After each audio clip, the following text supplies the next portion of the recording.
Hello दोस्तों, नमस्कार। क्या हाल है? स्वागत है आपका खबर एचपी में। तो आइए नजर डालते हैं हिमाचल की तमाम मुख्य बड़ी खबरों पर। अगर इससे पहले आप वीडियो को लाइक नहीं किए हैं तो लाइक कर दीजिए और चैनल में नए हैं तो चैनल को सब्सक्राइब कर लीजिए। जल्द जारी हो पेंशन, डीए की किस्त। पेंशनरों ने सीएम सुखविंदर सिंह सुक्खू से मिल रखा मुद्दा। हिमाचल आंचल पेंशनर्स संघ का प्रतिनिधिमंडल शुक्रवार को मांगों को लेकर सीएम सुखविंदर सिंह सुक्खू से मिला। इस दौरान प्रतिनिधिमंडल ने पेंशनर्स की मुख्य मांगों के शीघ्र समाधान किया जाने का अनुरोध मुख्यमंत्री से किया। इस दौरान मुख्यमंत्री ने पेंशनर्स संघ को आश्वासन दिया कि उनकी मांगों पर शीघ्र विचार कर निपटारा किया जाएगा। वहीं आंचल पेंशनर्स संघ के महासचिव हरनाम ठाकुर ने बताया कि संघ ने एकमात्र मांग पत्र मुख्यमंत्री सुखविंदर सिंह सुक्खू को सौंपा। उन्होंने कहा कि मुख्यमंत्री शीघ्र मांगों का समाधान करने का अनुरोध किया गया।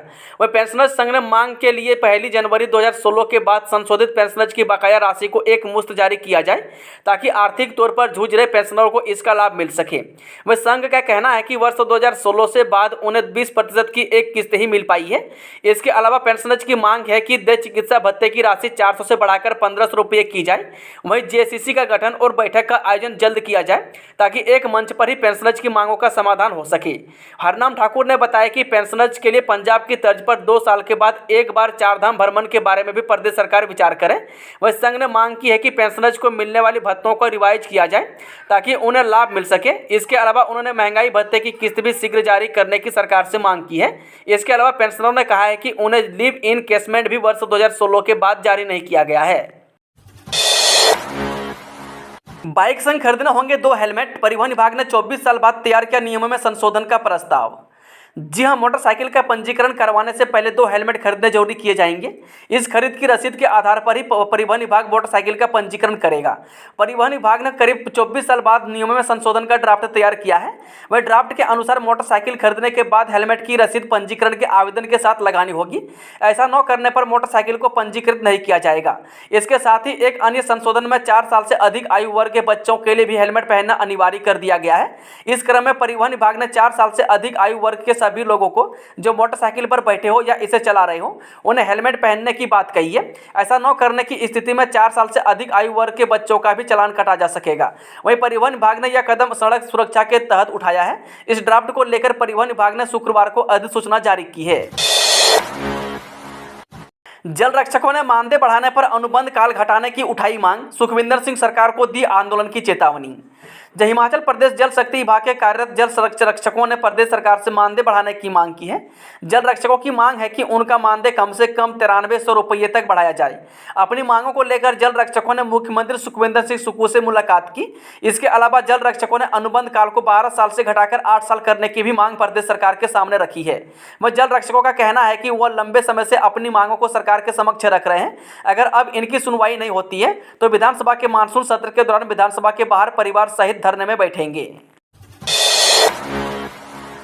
हिमाचल बन सकता है 100% साक्षर। भुरेटा बोले सरकार को चलाना होगा सघन योजनाबद्ध अभियान। प्रदेश सरकार अगर साक्षरता अभियान में जरा भी गंभीरता दिखाती है तो हिमाचल प्रदेश बहुत जल्द 100% साक्षरता का लक्ष्य हासिल कर सकता है। प्रदेश में इस समय करीब 8 लाख निरक्षर हैं जिन्हें विशेष अभियान चलाकर बुनियादी साक्षरता कौशल देकर पूर्ण साक्षर किया जा सकता है। वह राज्य संसाधन केंद्र शिमला के निदेशक डॉक्टर ओम प्रकाश भुरेटा ने शुक्रवार को 97वें अंतर्राष्ट्रीय साक्षरता दिवस पर जारी बयान में व्यक्त किए। वही डॉक्टर भुरेटा ने कहा कि इसके लिए सरकार को सघन और योजनाबद्ध अभियान चलाना होगा। दूसरी ओर राज्य संसाधन केंद्र के अध्यक्ष डॉक्टर कुलदीप सिंह तंवर ने बताया कि 90 के दशक में साक्षरता अभियान के कारण एक ऐसा माहौल तैयार हुआ था जिससे न केवल निरक्षरों को साक्षर बनाया गया बल्कि स्कूलों में भी बच्चों का दाखिला बढ़ा था। उन्होंने कहा कि इस वर्ष अंतर्राष्ट्रीय साक्षरता दिवस की थीम है बदलती हुई दुनिया के लिए साक्षरता को बढ़ावा देना और टिकाऊ एवं शांतिपूर्ण समाज की नींव का निर्माण करना। हमीरपुर आयोग के मेंबर्स की सेवाएं भी खत्म। 21 फरवरी 2023 तक का ही वेतन देगी सरकार।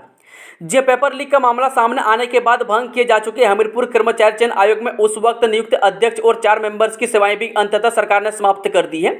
इस बारे में कार्मिक विभाग और विधि विभाग के बीच फाइल पर चली बहस के बाद अब निर्णय हो गया है। वहीं राज्य सरकार ने फैसला लिया है कि इस आयोग को भंग करने की तारीख यानी 21 फरवरी 2023 तक का ही वेतन आयोग के मेंबर्स को दिया जाएगा। दरअसल जब इस आयोग को भंग किया गया तो यहाँ कुल 5 मेंबर्स थे। इनमें एक अध्यक्ष संजय ठाकुर और 4 अन्य सदस्यों में पीडब्ल्यूडी के रिटायर्ड प्रमुख अभियंता वर्मा के अलावा 3 नए मेंबर की नियुक्ति थे। इनमें रिटायर्ड एचएस अधिकारी पीसी अकेला, एचपीयू के प्रोफेसर रहे पीके वेदी और राकेश भारद्वाज शामिल हैं। डे बोर्डिंग स्कूल की साइट से इंस्पेक्शन, शिक्षा मंत्री ने विशेष सचिव की अगुवाई में तय की समिति, यहां की देगी रिपोर्ट। हिमाचल में राज्य सरकार के फ्लैगशिप कार्यक्रम के तहत बन रहे राजीव गांधी डे बोर्डिंग स्कूलों के लिए प्रस्तावित की गई साइट्स की एक नए सिरे से इंस्पेक्शन होगी। राज्य सरकार ने पूर्व जयराम सरकार की अटल आदर्श विद्यालय योजना की कमियों और हाल ही में आई प्राकृतिक आपदा से सबक लेते हुए यहां बड़ा फैसला लिया है। शिक्षा मंत्री रोहित ठाकुर ने विशेष सचिव शिक्षा पंकज राय की अध्यक्षता में एक कमेटी गठित की है। इसमें ज्वाइंट सेक्रेटरी एजुकेशन के साथ PWD के आर्किटेक्ट इत्यादि भी होंगे। यह कमेटी अब तक 18 चुनाव क्षेत्र में दी गई साइट्स का विजिट करेगी और सरकार को रिपोर्ट देगी। इसी रिपोर्ट के आधार पर मुख्यमंत्री सुखविंदर सिंह सुक्खू के सामने प्रेजेंटेशन दी जाएगी। KCC ऋण माफ करने से केंद्र का इनकार, किसान कांग्रेस ने लगाया आरोप, पत्र के जवाब में असमर्थता जताने पर नाराज। केंद्र सरकार ने हिमाचल के किसानों के KCC ऋण माफ करने से इनकार कर दिया है। किसान कांग्रेस ने केंद्र सरकार पर यह आरोप लगाया है। वह किसान कांग्रेस के मुख्य प्रवक्ता रविंद्र कंवर ने कहा है कि किसानों को और बागवानों की तरफ से प्रधानमंत्री को पत्र लिखा था। इसमें KCC का ऋण माफ करने की बात कही गई थी। इसे प्रधानमंत्री कार्यालय ने इस समाधान के तहत लॉक किया और इस मामले को शिकायत की तरह लिया। उन्होंने कहा है कि 3 दिन पहले इस मामले में जवाब आया है। इस जवाब में केंद्र सरकार ने हिमाचल के किसानों और बागवानों को राहत देने में असमर्थता जताई है। वही प्रधानमंत्री नरेंद्र मोदी ने ई समाधान कार्यालय के माध्यम से कहा कि ऋण या ब्याज को माफ नहीं किया जा सकता। सोलन में बदमाशों की दादागिरी, ठेकेदार की कनपट्टी पर रखी बंदूक, मांगी 5 लाख की फिरौती। औद्योगिक क्षेत्र बद्दी नालागढ़ में लगातार दूसरे दिन फिर गोली चलने और फिरौती मांगने का मामला फिर से सामने आया है। अब मामला नालागढ़ के ढेरोवाल के निकट बन रहे प्रदेश के एकमात्र मेडिकल पार्क की कंस्ट्रक्शन साइट का है। वह 3 बदमाशों ने कट्टे की नोक पर ठेकेदार जगदीश पाल से काम मांगा। उन्होंने बंदूक तानी और 5 लाख हर महीने देने की बात कही। चंद्रबाबू नायडू गिरफ्तार, स्कूल डेवलपमेंट घोटाले में CID की कार्रवाई, समर्थकों ने किया हंगामा। तेलुगु देशम पार्टी यानी कि तेदेपा के राष्ट्रीय अध्यक्ष एवं आंध्र प्रदेश के पूर्व मुख्यमंत्री N चंद्रबाबू नायडू को पुलिस ने शनिवार तड़के नंदयाल में गिरफ्तार कर लिया गया। वह पुलिस सूत्रों के मुताबिक कौशल विकास के धन के दुरुपयोग के मामले में CID पुलिस ने श्री नायडू को गिरफ्तार किया है। उनकी गिरफ्तारी के दौरान काफी हंगामा हुआ और तपेदा कार्यकर्ताओं ने इस पर आपत्ति जताई। वहीं बाद में CID पुलिस श्री नायडू को पूछताछ के लिए मंगलागिरी स्थित CID मुख्यालय ले गई है।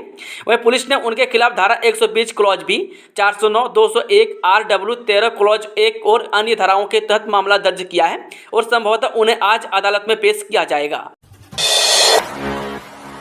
चलिए मैं चलते हैं आज की आखिरी खबर। शक्तिशाली भूकंप से शहर उठा मोरक्को, 300 लोगों की मौत, रिएक्टर स्केल पर 6.8 रही तीव्रता। मोरक्को में बीती रात भूकंप के शक्तिशाली झटके महसूस किए गए, जिसमें 300 लोगों की मौत हो गई। BBC ने मोरक्को के गृह मंत्रालय के हवाले से अपनी रिपोर्ट में बताया कि भूकंप से कम 296 लोगों की जानें गई है। अमेरिकी भूवैज्ञानिक सर्वेक्षण के मुताबिक स्थानीय समय अनुसार 1:11 पर आए भूकंप की तीव्रता रिक्टर पैमाने पर 6.8 मापी गई है। वह भूकंप का केंद्र मराकेश से 71 किलोमीटर यानी कि 44 मील दक्षिणी पश्चिम में एटलस पर्वत में 18.5 किलोमीटर गहराई में स्थित था। दोस्तों, आज की खबरों का सिलसिला समाप्त होता है। अगर जानकारी पसंद आई तो वीडियो को लाइक, शेयर, चैनल को सब्सक्राइब जरूर करें।